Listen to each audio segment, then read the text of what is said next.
Alors bonjour, aujourd'hui je voudrais vous parler d'une notion très intéressante qui est importante pour moi. Il s'agit du moi du futur. En fait, il y a des personnes qui ont cette capacité à se projeter dans celui qui voudrait être dans le futur. Alors, je ne parle pas de ce que l'on voudrait avoir, de ce que tu veux avoir dans le futur, mais vraiment de la personne que tu veux être. Voilà.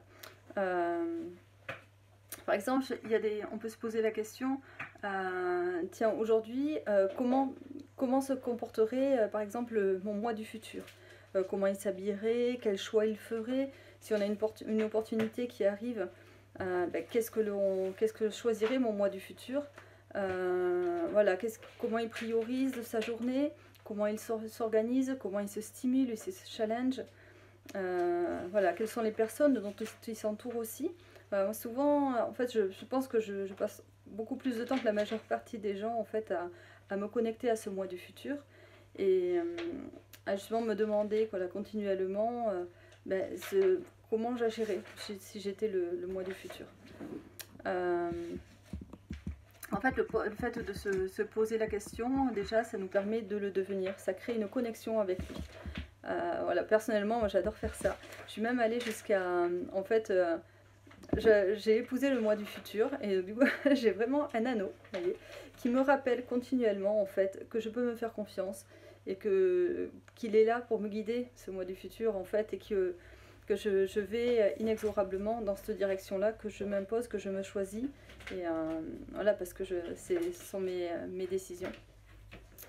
Alors voilà, donc du coup, on a des choix à faire, effectivement. Alors imaginons voilà, qu'on a une question importante, du coup, une priorité à faire passer bien sûr dans la journée. Mais voilà, qu'est-ce que ferait le moi du futur en fait? Comment est-ce qu'il passe à l'action? Voilà, sur toutes les choses qu'on veut faire donc du coup dans notre journée, dans notre vie. Se poser donc ce question-là.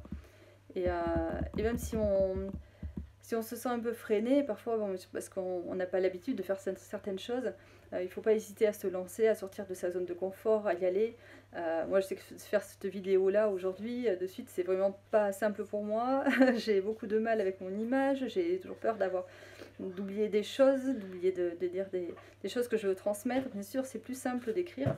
Et mes coachings, j'aime bien les suivre par écrit parce que voilà, j'ai une trace et que je peux rajouter des choses que je pourrais avoir oubliées. Mais que quand on est en live, eh ben, c'est pas enfin, toujours on n'a pas cette possibilité-là toujours de revenir sur ce qu'on avait dit. Mais en même temps, il y a l'avantage aussi, c'est vrai, de voir la personne et du coup de pouvoir s'orienter par rapport à son comportement et voilà, sa posture. Donc voilà, ben moi, le mois du futur en tous les cas prend beaucoup de place dans ma vie en fait.